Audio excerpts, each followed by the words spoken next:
begin from the invocation.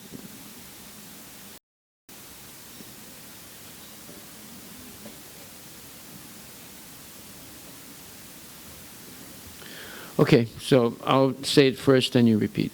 Om Purnam Adab Purnam Idam Purnat Purnamudachyate Purnasya Purnamadaya Purnam Eva Vasishyate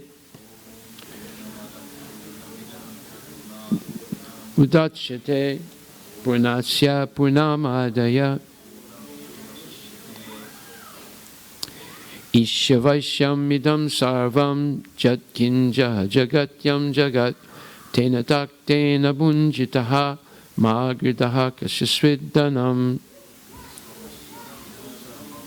kinja jagatyam jagat tena taktena bunjitaha magridaha kashisviddanam kurvanevaha karmani jijiva chekchatam samaha evam tvayi nanyate tosti na karma lipyate nare evaha karmani jijiva chekchatam samaha evam tvayi nanyate tosti na karma lipyate nare asurya namate loka andena tamasavritaha tamste pritya bhigachanti yeke chatmahano janaha asurya namate loka andena tamasavritaha tamste pritya bhigachanti yeke chatmahano janaha anejadekam manaso javiyo nena devam apurvam purvam arsat tadavato jnana tetis tistat tasmin apomata visvadadati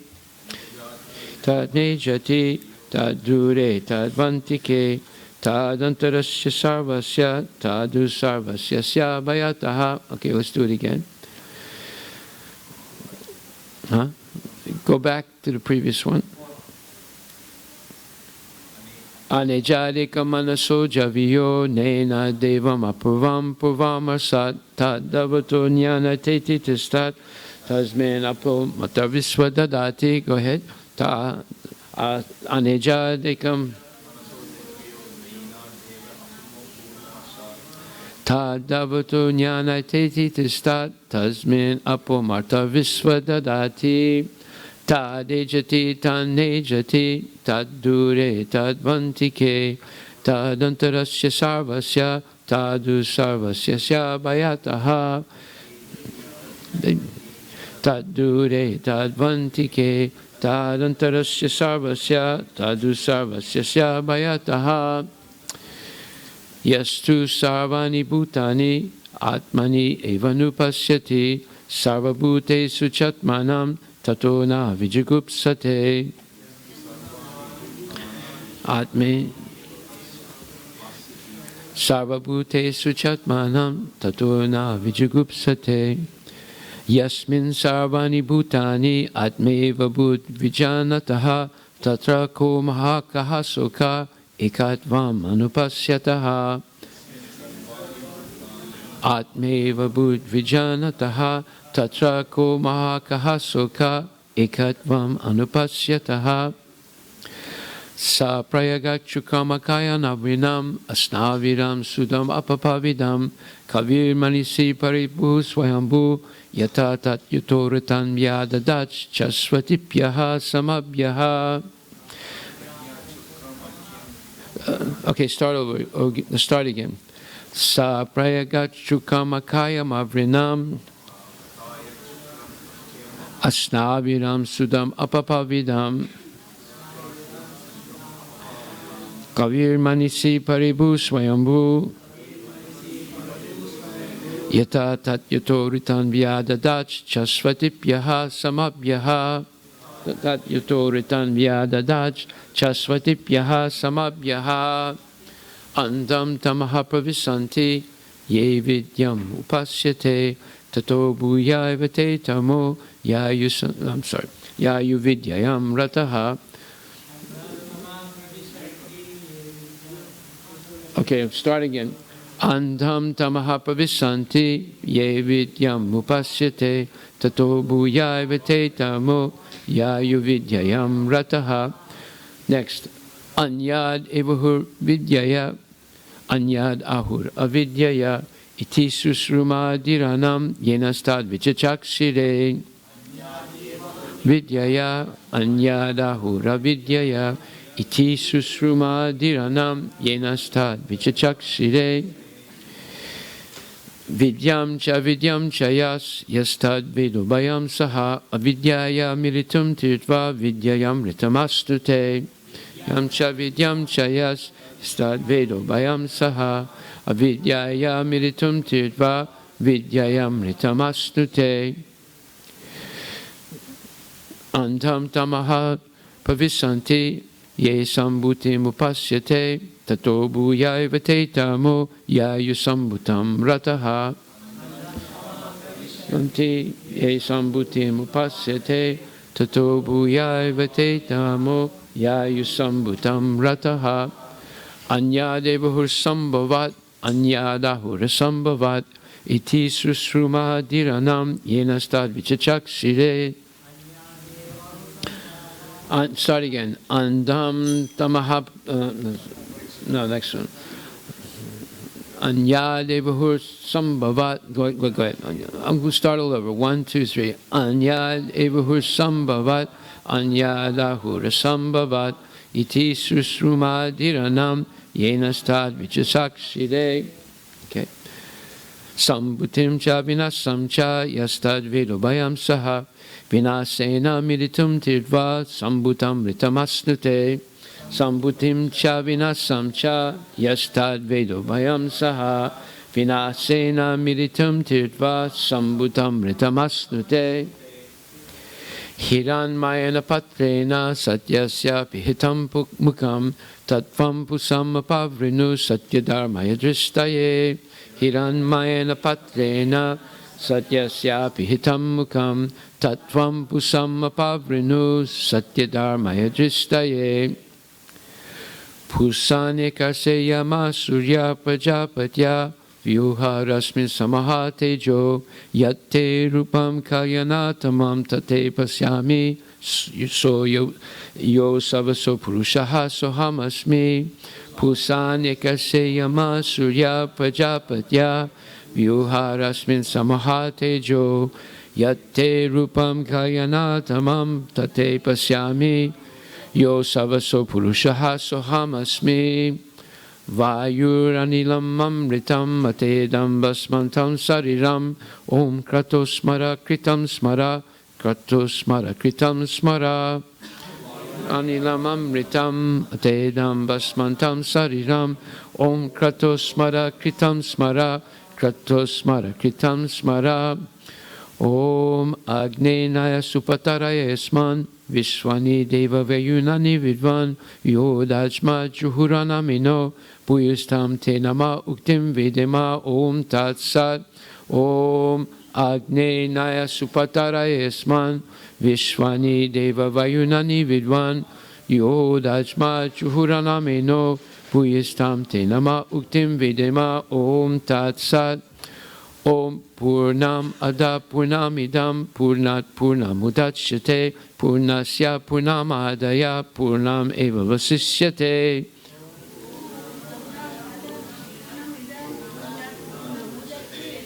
Purnasya Ishavaishyamidam Sarvam Jatkinja Jagatyam Jagat Tena Taktena Bunjitaha Magridaha Kashasviddanam. Jagatyam Jagat Tena Taktena.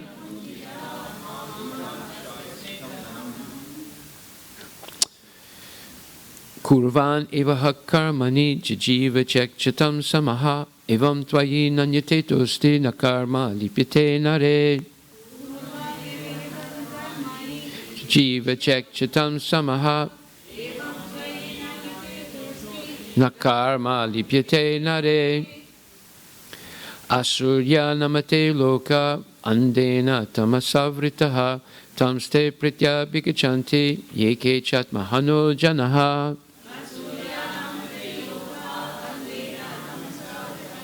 Haribo. Yeke chatmahano janaha. Anijarika manaso javiyo nena devam apravam purvam asat tadavatu jnana teti tistat tasmin apomata visvadadati.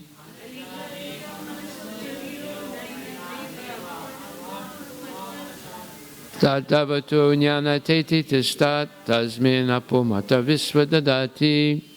Yastu sarvani bhutani atmani evanupasyati. Tadavatu jnana teti tistat tasmin apomata visvadadati. I'm sorry. Is it this one? I'm sorry. Tadejati tanejati tadure tadvantike tadantarasya sarvasya tadu sarvasya syabhayataha.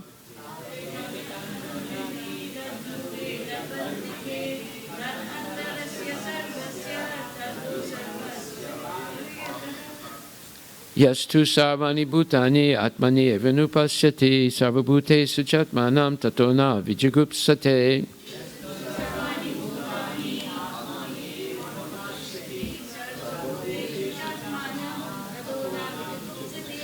Yasmin sarvani bhutani atmeva budvijanataha tatra ko mahakaha soka ekatvam anupasyataha.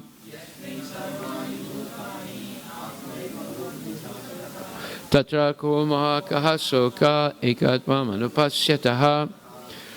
So today we're going to do mantra 8. Sa prayagachukam avrinam asnaviram sudam apapavidam kavir manisi paribu swayambu yatatat yatorutan vyadadaj chasvatipyaha samabhyaha.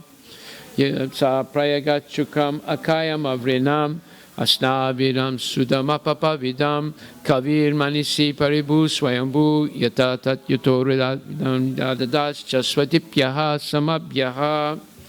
So mantra 8. Sa, that person, prayagat, must know in fact. Sukram, the omnipotent. Akayam, unembodied. Avranam, without reproach. Asnaviram, without veins. Sudam, antiseptic. Apapavidam, prophylactic. Does anyone know the difference between antiseptic and prophylactic? Okay, antiseptic means it can heal something, and prophylactic means it can avoid something.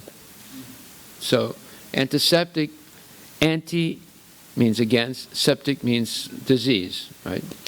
And prophylactic means it protects you from getting a disease, right? So let's say you have a cut on your finger, so you put a bandage in it to protect it from getting infected from something outside. So that's a prophylactic thing. But you put iodine or you put an antiseptic on it to heal it. So one thing heals and the other thing protects.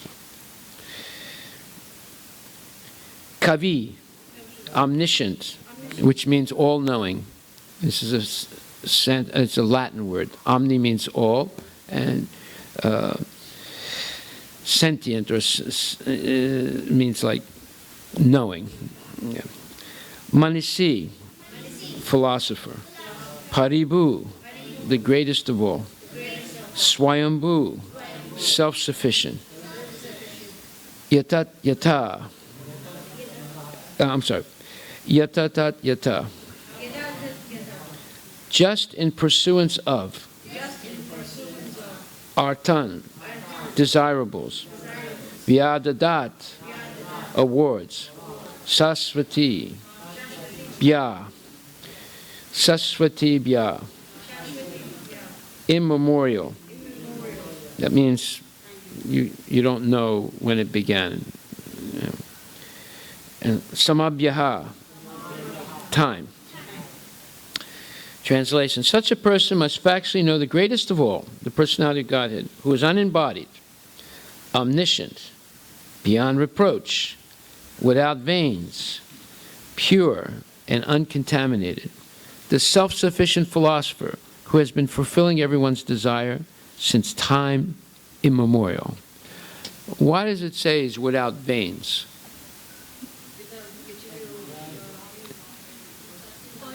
Okay, wait a minute. Raise your hand one at a time. Okay, go ahead.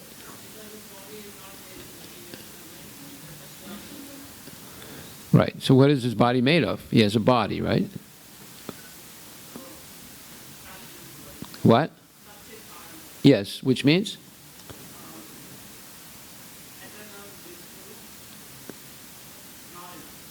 All knowledge, yes. So those are other energies. They're internal energies. Krishna has three types of energies, right? It's the internal energy. Yes. Antaryami, Tatastha, and Bahiranga.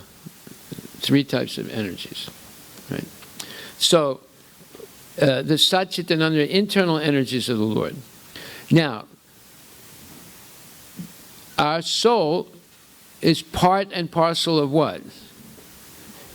Of the internal energy of the Lord, right? It's spiritual. But it's in a marginal position. It's called Tadastha. Why is that? Because we have... Oh, go ahead. Because the soul, Jiva has a choice of being in material or internal. Right, it has limited free will. Either we accept Krishna's instructions or we don't. And either way, Krishna knows what we're going to do. Let's say he knows what will happen to us. Right? He doesn't force us to follow his instruction or not to follow his instruction. But either way, he knows what's going to happen to us. Yeah. Tatastha. Tatastha.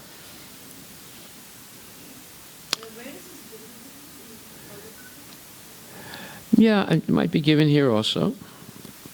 I mean, the names. Well, I mean, we know the English names. They didn't put the Sanskrit names. I just gave you the Sanskrit names. Yeah, I mean, it's in the Chaitanya Charitamrita. It's in Srimad Bhagavatam, you know. Okay. Then...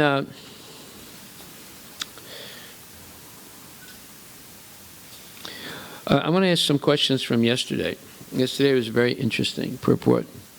So it says, Yasmin sarvani bhutani atmeva bud vijanataha tatra ko mahakahasoka ekadvam anupasyataha, which means that one who always sees all living entities as part and parcels of the Supreme, or of the Lord, becomes a true knower of things. What then can be illusion or anxiety for him? Now, one who sees all living entities as spiritual sparks in quality one with the Lord. So, in this purport, he gave 3 examples to show how the jiva, the living entity, is part and parcel, or qualitatively one, quantitatively different than the Lord. Okay, now, one at a time. Sanskrit, give me one of the examples. So one example is like the fire, the spark in a fire. It has heat and it is light, and it has light, and it's part of the fire, but the quality is the same, but the quantity is not the same. Very good. Now, there's something there. I remember yesterday we said Prabhupada was using special phrases. He used 3 special phrases. So, in the example of the fire, in which a spark, now you don't see the spark exactly in the fire. You see the spark when it starts jumping out of the fire. Now, the spark is fire, qualitatively. It has heat and light, right? And it burns you. But quantitatively, it's different. Now, here he uses a special term. He says that,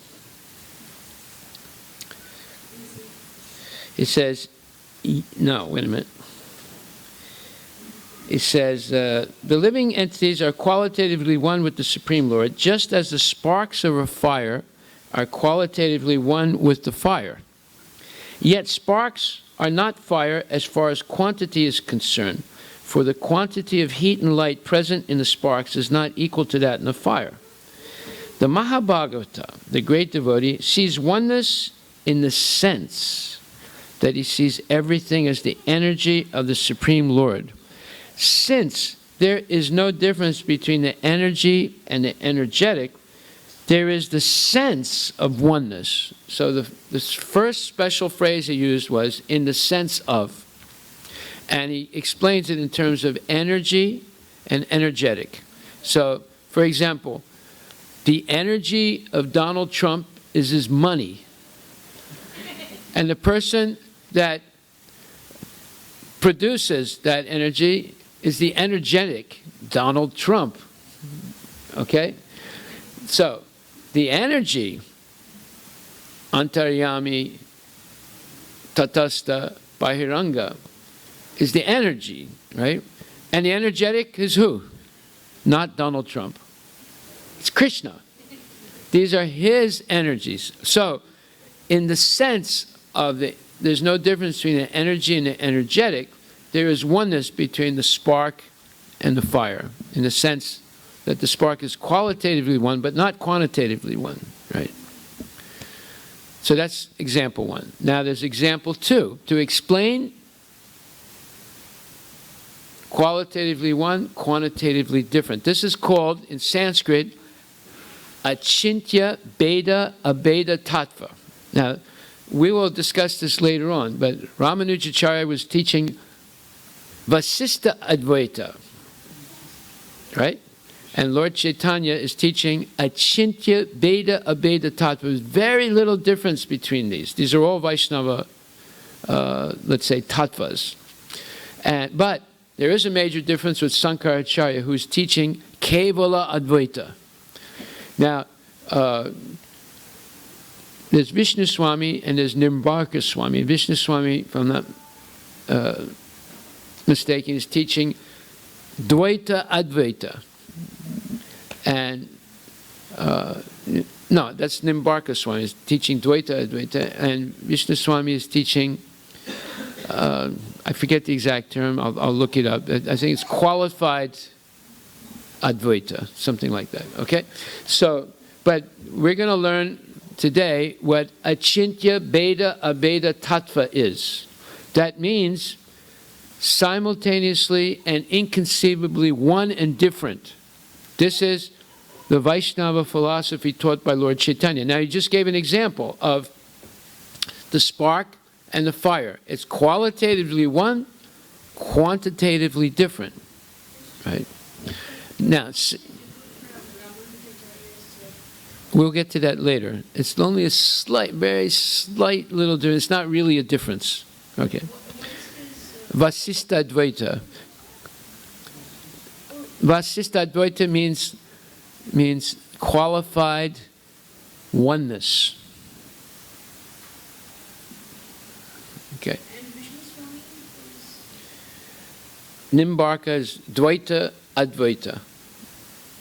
Dvaita, I mean, he puts his fingers up like this. Dvaita Advaita. There's two. Okay, and the other, that's Nimbarka. And Vishnu Swami, I don't remember the Sanskrit. I'll tell you tomorrow. But it's qualified. It's qualified duality, I think. And then Dvaita Advaita is two. And Vasista Advaita is qualified oneness. So you see there's slight differences between them, but they all come to the same thing. Okay.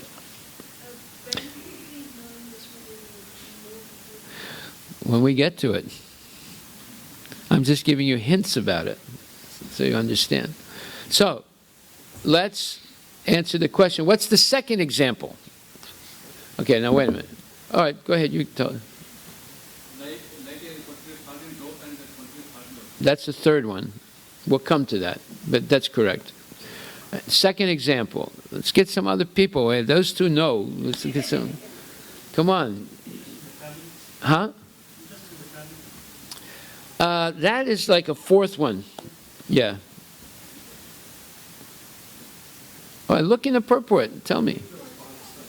No, we already did that. That's number 1. We're talking about number 2. Come on, I don't want to call on them. They know what it is.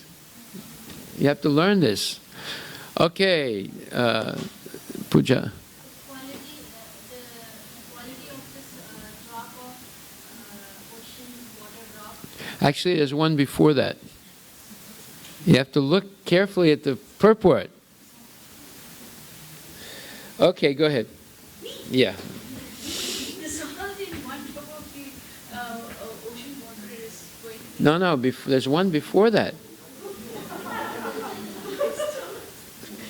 No, it talks about oneness in terms of Shastra. Ekatvam anupasyataha. What does it say? It says here, in this mantra, the words Ekatvam anupasyataha indicate that one should see the unity of all living entities from the viewpoint of the revealed scriptures. So this is a revealed scripture, it's Upanishad. It says, Yasmin sarvani bhutani atme vibhut vijanataha tatra ko moha kahasuka ekatvam anupasyataha, which means, anupasyataha says one who sees through authority, or one who sees constantly like that, and ekatvam means oneness and quality. So that's number 2. All right.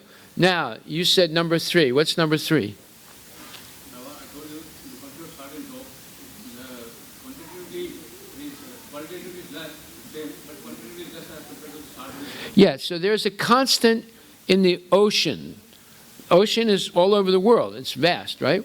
But there's one constant, which is very, very amazing, that the composition of the salt water in the banks of Japan, in the banks of New York City, in the banks of Paris, it's the same. The salt content, percentage-wise, is the same. Whether it's in Japan or the Arctic or the Antarctic, it's the same, right? So therefore, whether it's in one drop of ocean water, qualitatively the quantity of salt in that one drop is the same as the quantity of salt, in percentage-wise, in the whole ocean. So qualitatively they're one, quantitatively they're different. Okay, that's example number 3. So even though, and then he compares it, he says, the living entity has up to 80%, or let's say exactly 78% of the qualities of Krishna. And then we said, Lord Shiva has 84%, Narayana has 96%, and Krishna has 100%. And we'll get to this later on, what those qualities are. There's 64 of them. So, now he uses another term. He says, to use another analogy, the quantity of salt present in a drop is never comparable to the quantity of salt present in the complete ocean, but the salt present in the drop is qualitatively equal in chemical composition to all the salt present in the ocean. If the individual living being were equal to the Supreme Lord both qualitatively and quantitatively, there would be no question of his being under the influence of the material energy. So he says, when it comes to Ekat Vamanupasyatah, he uses the term from the viewpoint of the revealed scriptures. And previously for fire, he says, in the sense of. And now he's saying from the viewpoint. And now he's drawing a third, let's say, example, where he says that the composition, I made a little mistake. He says the composition of the salt is the same in one drop of salt water as it is in the whole ocean. Now, what does he mean by the composition of the salt?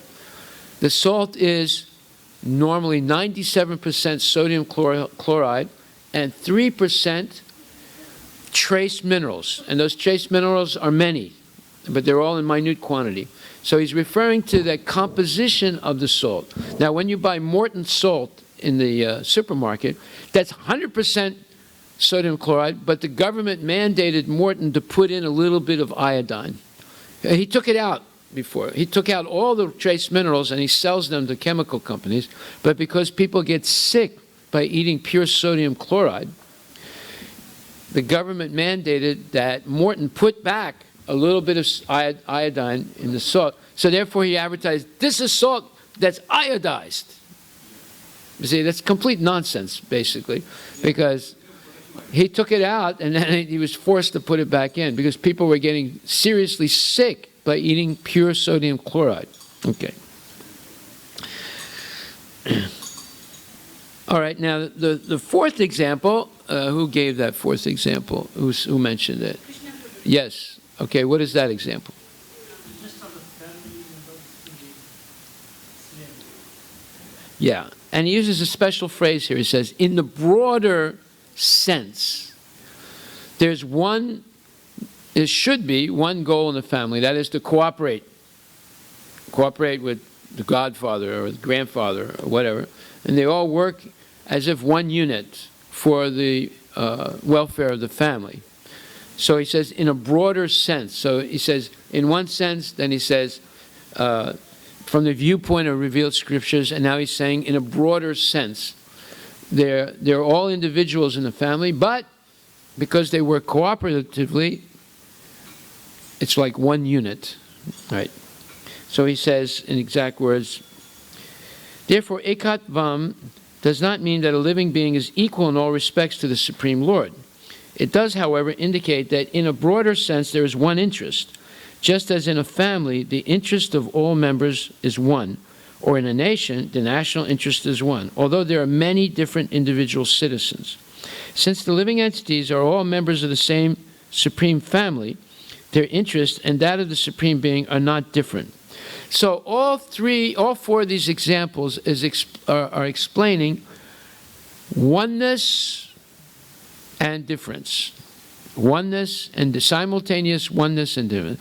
Oneness in, let's say, qualities like heat and light, or the composition of salt, or from the point of view of Scripture, or from the broader sense of one unique purpose that everyone works for in the family. These are three examples of oneness and difference. Now, the Mayavadi philosophers throw the baby out with the bathwater. They just give blanket oneness. There's no difference between the Jiva and Paramatma. They're one. The only reason you see a difference is because of Maya, illusion. Your individuality, my individuality, Krishna's individuality. This is all illusion. It's not real. There's only one substance. And he uses the phrase, Sankaracharya uses the phrase, Brahma Satyam Jagat Mitya.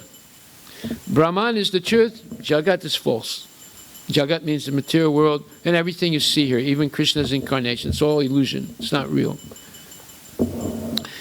Okay, so Prabhupada went to great length here, yes. Who created Maya? It's an illusion. It's like, for example, when you see water in the desert, there's no water in the desert, but it's an optical illusion, right? Because there's a difference of temperature between, it's a mirage, okay. So, who created the mirage? But it's your imperfect senses. There is refraction. There's refraction. You know.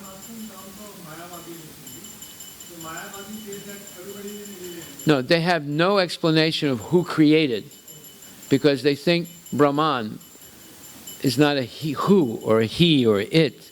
It's something that's homogeneously one. There's no individuality in it. So whatever and the only way they can explain things and say everything you're seeing is an illusion. Your wife is an illusion. Your credit card's an illusion. Your employer is an illusion. Krishna is an illusion. It's all false. And the day you realize that, then you can merge back into Brahman. And your individuality is also false. So it's an insane philosophy. And it's specifically for people who are highly frustrated in material life. Therefore, they want to end their life, end all dualities. Just like if I go to a dentist, I say, oh, doctor, doctor, my tooth hurts so much. Do something so I'll never have a toothache again. He said, okay, you sure? He said, yes, yes. So he gets a electric saw, and he saws my neck off, cuts my head off. And he says, now you'll never have a toothache again. Is that a solution? Is that a solution? No, it's crazy. It's suicide. That's what the Mayavadi philosophy is aiming for. They want to convince you to artificially reject your individuality, and on the plea that you'll merge into this oneness called the Brahman. But what they don't know is Brahman is made up of infinite number of jivas. And we discussed that from the Brahma Samhita, right? And therefore, as soon as you have the slightest desire, you fall down from Brahman. Okay. All right, so I wanted to go over that. And then also, what is meant by nirguna? What is the real meaning of nirguna? The Mayavadis have a different understanding of nirguna, and nirguna is mentioned in the purport. Anybody? Yes. Okay, now give me an example.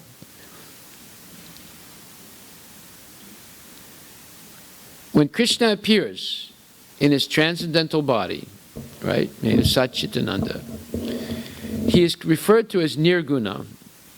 Now, the Mayavadis, again, they throw the baby out with the bathwater. They say, oh, nirguna, that means he doesn't have eyes, he doesn't have ears, doesn't have a nose, doesn't have a body, he's not a person, right? But they're insulting God when they say that. Just like I say, oh, well, Srinivas Gopal, he has no eyes, that means he's blind. He has no ears, that means he's deaf. He doesn't have a tongue, that means he's dumb, can't talk. He doesn't have a body, that means what? He's dead or something? I mean, that's an insult to God. So what does nirguna really mean when we're referring to, and it's used to refer to Krishna? One second. So he doesn't have material qualities like us. He doesn't have a body like us. Yes. His eyes are not like ours. It doesn't mean he has no body. It means his body is not like ours. Yeah. Whenever they use a negative to refer to Krishna, it simply means that he's not like us. It's not that he has no body or he's not a person. It's just he's not a person like us. And this 8th verse proves it. When it says Saprayaga Chukam Akayam Avrinam, you must, such a person, if you're a devotee, you must factually know the greatest of all, the personality of Godhead, who is unembodied. Well, does this mean he doesn't have a body? It says akayam. Akayam. Does that mean he has no body? He says unembodied. Does that mean he has no body? It means he doesn't have a body like us.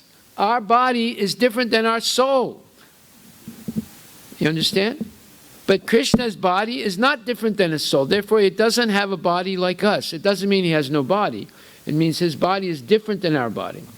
And then the next one, it says, Avranam, no, without reproach, that's for sure. You can't say, oh, well, he killed Satyajit and stole the Shamantaka jewel. That's nonsense. He didn't kill Satyajit and steal the jewel. He's not some petty thief. So Avraham is beyond reproach. When he's dancing with the gopis, he's not like your neighbor who's philandering, running around with prostitutes and leaving his wife at home. That's not what Krishna does. You might think it looks like that, but that's not what it is. Right. When he's dancing with the gopis, that is the most sublime transcendental thing. But in this world, if you try and imitate that, it's disgusting. So don't try and imitate Krishna. Right. Okay, the next it says Asnaviram. He's without veins. Well, we just discussed that. His body doesn't have bones and mucus and bile and stool and urine and veins and capillaries and arteries and things like that. His body is made of Sat, Chit, Ananda, Vigraha. Vigraha means a body, a form, but the energies in his body are eternity, bliss, and knowledge. And you're the same. You have a body. Spiritual body, not the material body, but you have a spiritual body that's covered now by the material body that is of the same nature as Krishna. but not the same quantity, right? And then he says, Sudam, antiseptic. Now, what is the example of antiseptic? Well, the sun is the example of something antiseptic. In India, Africa, even in the United States, people pass stool and urine in public parks. Dogs pass stool and urine in public parks. So in the summertime, the sun comes, and when it's 80, 90 degrees, it dries the stool and urine and makes it pure, right? But the sun is never contaminated by the stool and urine, right? So in the same way, Krishna has the power of purifying anything without getting contaminated himself. Therefore, he's antiseptic, right? And then prophylactic, if you chant Hare Krishna, you'll be protected by the Lord from becoming affected by Maya and other things. If you always stay engaged in the Lord's service, so he protects you. Okay, so that's Sudam means antiseptic, and Apapa Vidam, prophylactic. And then Kavi, he's omniscient, he knows everything. Does that mean because he knows everything, he forces you to commit sins? Now, who can explain this? How? I mean, if you say he knows everything, then it sounds as if everything is predetermined. Okay, you can answer that. Go ahead. He gives us, we have limited free will, and so we have the ability to choose to love or not love Krishna. And when we commit a sin, it's because we have rebelled against the Lord, and so we are demonstrating our ineptitude by committing a sin. For example, if the more we eat meat, Krishna has very clearly said that we're not supposed to eat it. But if I want I'm not supposed to kill the animal we're not supposed to kill it. or pay someone to kill it. Yeah. We're not supposed to hurt any animal. But if I, out of my ignorance, want to eat meat, Krishna is not going to stop me from doing it because that's my Your insistence. it's my stubbornness. Yes. It's But then you have to get the reaction. Take birth as many times as there are hairs on the body of the cow, and you're slaughtered in the same way. That's the Manu Samhita, 5th chapter.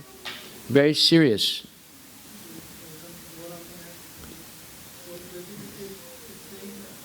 Krishna knows everything. So if we follow his path, whatever path he has shown us, then he can change our destiny. Yes. That's the main. Yeah, he can stop your karma.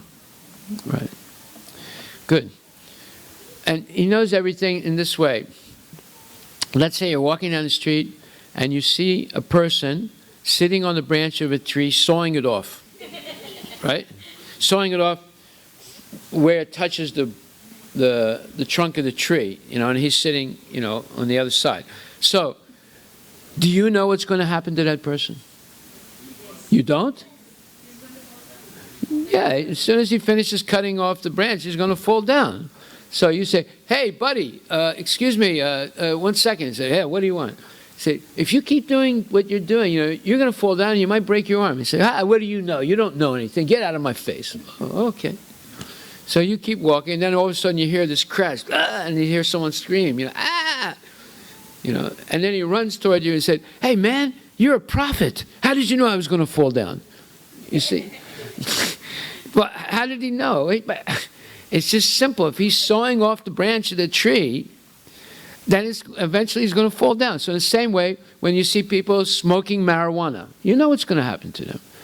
Or you see people drinking alcohol, you know what's going to happen to them. You see people eating meat.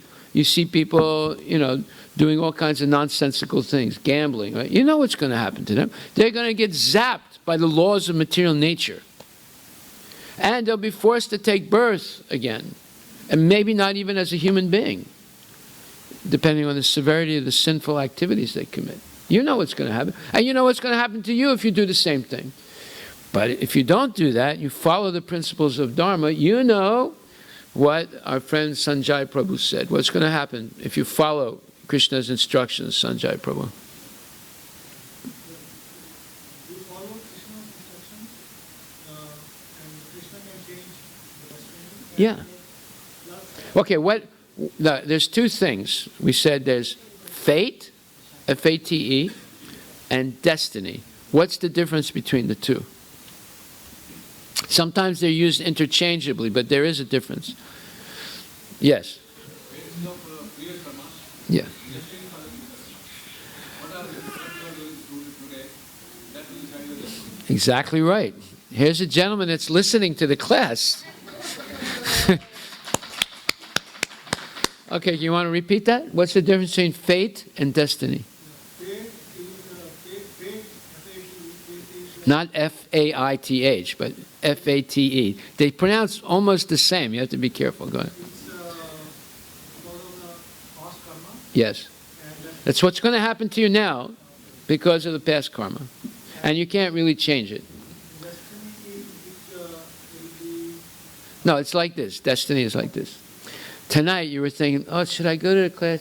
Nah, I'm getting bored. I'll just stay at home and I'll play on the computer. Right? Well, and then who knows what you did on the computer. So you understand that you're building your destiny by making a decision like that, where you're going to avoid learning the difference between fate and destiny in class and just make a bad destiny staying at home and doing nonsense, right? Or maybe you're not doing nonsense. I don't know what you're doing at home. But definitely you're not learning the difference between fate and destiny, that's for sure. Okay? So what we're doing now is it's going to determine what's going to happen to us in the future. That's called destiny. Now you chime in. What does Krishna do for the devotee?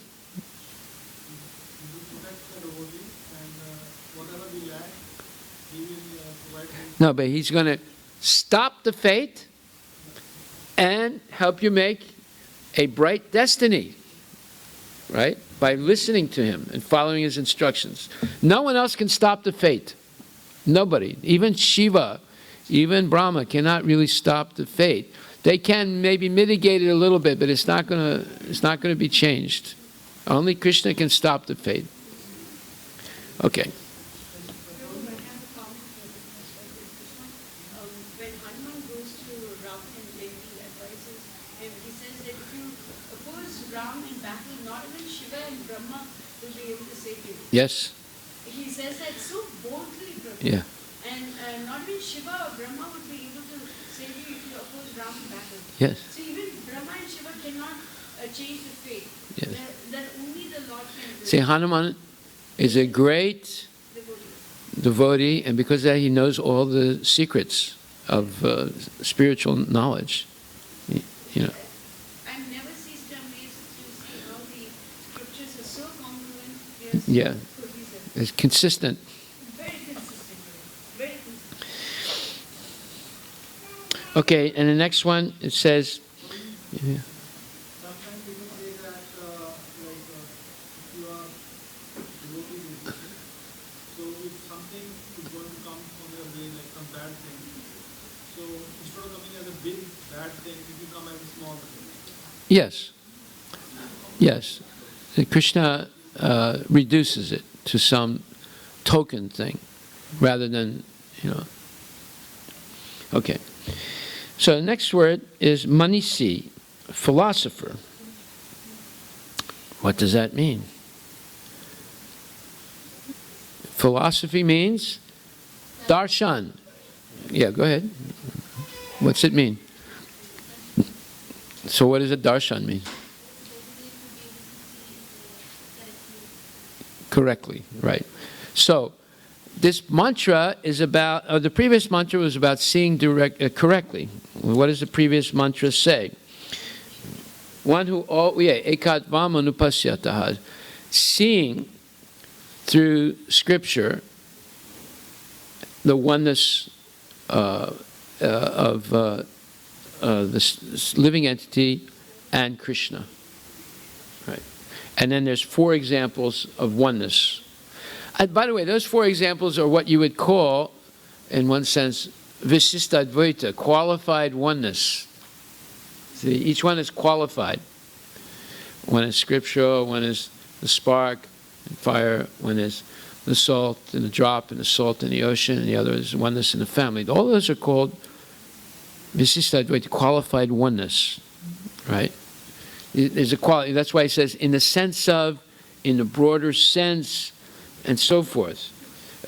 Oneness in the sense that he sees everything as the energy of the Lord and so forth. Right? Okay. So as he's a supreme philosopher, Manisi, because he sees everything properly. He doesn't see material energy and spiritual energy. What does he see? And they're both spiritual. One is inferior spiritual, one is superior spiritual. We see it differently, but he sees it correctly, right?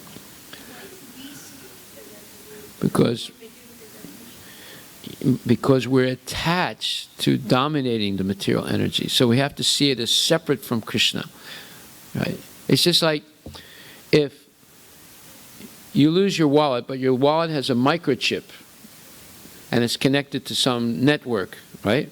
And it has a label on it. If you steal this wallet, please know that there's an incorporated microchip, and we will catch you very quickly. So better give it back. So then they're trying to look, where's the microchip? But it's a microscopic microchip. It's the newest Google invention. You know, you can't see it. You can't hear it. You can't, you know, because it's microscopic. You know, so you look around and you don't see any microchip. So you think, oh, that was just a phony, you know, label. And then they catch you because it's the newest microchip. It's microscopic. Or it could be a germ. There's newer inventions coming out where they have living entities that are acting like microchips, like germs. You know, that's already been discovered. So, all right. And then next, Paribu, the greatest of all. That means no one is equal to or greater than Krishna. Everyone's subordinate to the Supreme Lord. And then Swayambhu, he's self-sufficient. He doesn't need anybody. He doesn't need a wife to create living entities. He just thinks about it and they're created. Self-sufficient. And yata tat yata. Okay, anyway, those are the qualities. So we didn't even read the purport yet, but you see, this is a description and glorification of the Supreme Lord's qualities. You want to please the Lord, you describe him with these words, yes. All right, so now we'll read a little bit and then we'll stop. Such a person must know the greatest of all. See, if you understand that Krishna is the greatest of all, what follows is you will worship Krishna because he's the greatest of all. But if you don't see him as the greatest of all, then you end up worshiping Trump or Obama or Gandhi or your next door neighbor or a dog or whatever. Whatever you see as the greatest of all. So therefore, when we recognize Krishna as the greatest of all, and we have genuine knowledge, knowing why he's the greatest of all, this mantra gives you some specific knowledge why he's the greatest of all. No one can be equal to or greater than him. That shows that he's the person that should be worshipped. Just like in the Swayambhuva, in the Rajasuya sacrifice, in the assembly of Maharaj Yudhisthira, their first discussion was, who should be the first person glorified by this sacrifice?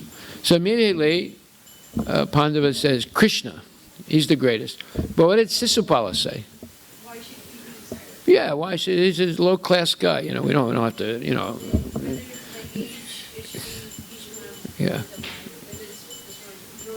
Yeah, he tried to find so many reasons why he shouldn't be the greatest of all and the first one to be honored, you see. So, because he wasn't a devotee, he was envious of the Lord. So, hearing about bona fide knowledge about Krishna helps us deconstruct that envious nature that we have. And then we can accept, if Krishna is the greatest of all, I should worship Krishna, or Narayana, or Ram, like that.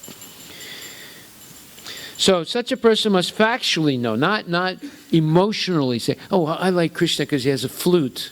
That's an emotional thing. You have to factually know why he's the greatest of all. Know the greatest of all, the personality Godhead, who is unembodied, omniscient, beyond reproach, without veins, pure and uncontaminated, the self-sufficient philosopher who has been fulfilling everyone's desire since time immemorial. Yeah, he's fulfilling your desire, whether it's a good desire or a bad desire. You cannot satisfy your desire without Krishna's help. You can't even move your finger like this unless Krishna helps you, right? So we have to realize whether we're going to sin or whether we're going to follow the path of Dharma, we can't do it without his help. We're completely dependent in every situation, even when we're committing sins, on Krishna's help.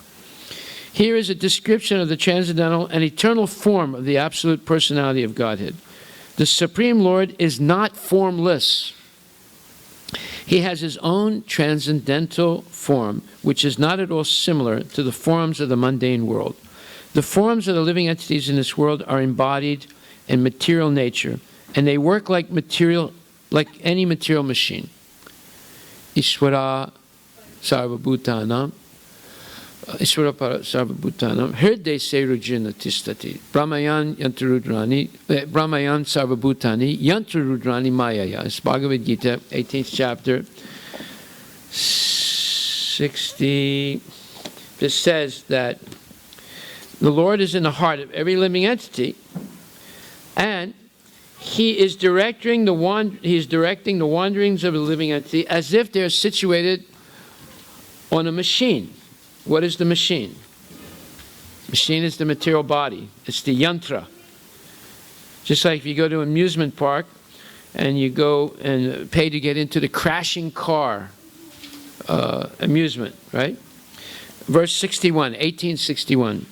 The Supreme Lord is situated in everyone's heart, O Arjuna, and is directing the wanderings of all living entities who are seated as on a machine made of the material energy. So you should put a little note here, 1861.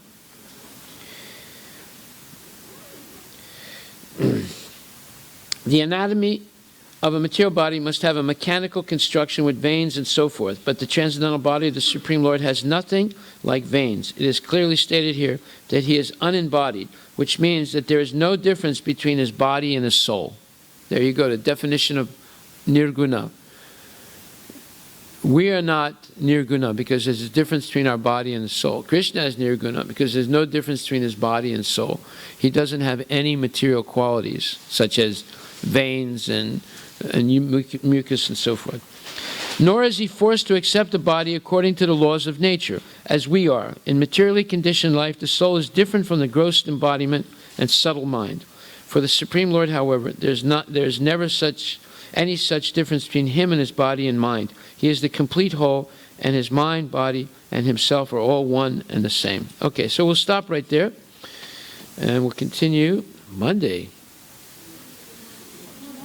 Oh, no, tomorrow? Today's Wednesday? Okay, we'll continue tomorrow. Good. I got all confused. Any questions? If not, I'll hold this for you. You want to have it? Actually, I have notes in it, so I'll get you one tomorrow.